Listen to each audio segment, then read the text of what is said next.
ఎందుకంటే ఈ ఉప ఎన్నికల్లో కూడా మేము నిజాయితీగా కొట్లాడినాం.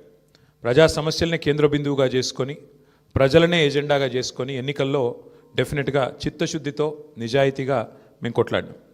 మీకు తెలుసు ఎట్లా ఎన్నికలు జరిగినాయి కూడా అందరు చూసినారు, నేను చెప్పక్కర్లేదు ప్రత్యేకంగా. మరి మొత్తం ఎన్నిక ప్రచారం ముగిసేదాకా ఎట్లా జరిగింది, ప్రతి సర్వేలో కూడా బీఆర్ఎస్ గెలుస్తుందని ఎట్లా చెప్పింది, ఆ తర్వాత ఆఖరి 3 రోజులు ఏం జరిగింది ఇదంతా ప్రజలు చూసినారు. కానీ అందులోకి పోను, అవి చెప్పను. కానీ ఒకటి మాత్రం వాస్తవం, ఈ ఎన్నిక డెఫినెట్గా మరి మాకు కొత్త ఉత్సాహాన్ని ఇచ్చింది, కొత్త బలాన్ని ఇచ్చింది. ఎందుకంటే మరి స్పష్టంగా ప్రజలు ఒక తీర్పు ఇచ్చారు, ఈ రాష్ట్రంలో ప్రత్యామ్నాయం కేవలం బీఆర్ఎస్ మాత్రమే.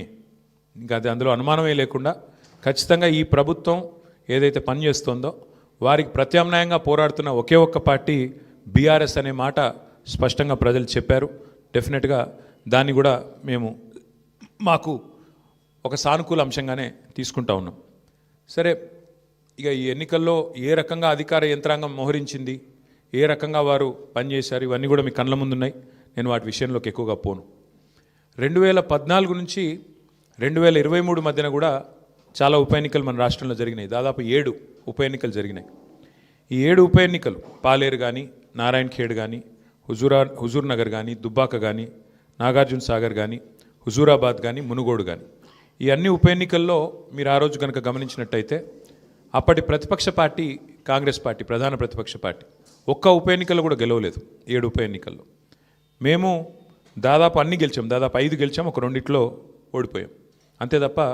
మరి ప్రతిపక్షంలో ఉన్న కాంగ్రెస్ పార్టీ ఆనాడు ఒక్క ఉప ఎన్నికల్లో గెలవకపోయినా చివరికి మళ్ళీ 2023 సార్వత్రిక ఎన్నికల్లో వారు విజయం సాధించారు, గవర్నమెంట్ కూడా ఫామ్ చేశారు. అట్లాగే మధ్యలో జిహెచ్ఎంసీ ఎన్నికలు వస్తే కూడా, గ్రేటర్ హైదరాబాద్ కార్పొరేషన్ ఎన్నికల్లో కూడా మరి ప్రతిపక్షంలో ఉన్న కాంగ్రెస్ పార్టీకి ఆనాడు కేవలం 1-2 కార్పొరేటర్ సీట్లు వచ్చిన విషయం కూడా ఒక్కసారి గమనంలోకి తీసుకోవాలని చెప్పి కూడా నేను కోరుతా ఉన్నా. అట్లాగే ఈ ఎన్నికల్లో ముఖ్యంగా ప్రజల తరపున వాదన బలంగా వినిపించగలిగాం. ఎన్నికల ఎజెండాను ఖచ్చితంగా నిర్దిష్టంగా బలంగా ప్రతిపక్షంగా మేమే సెట్ చేయగలిగాం.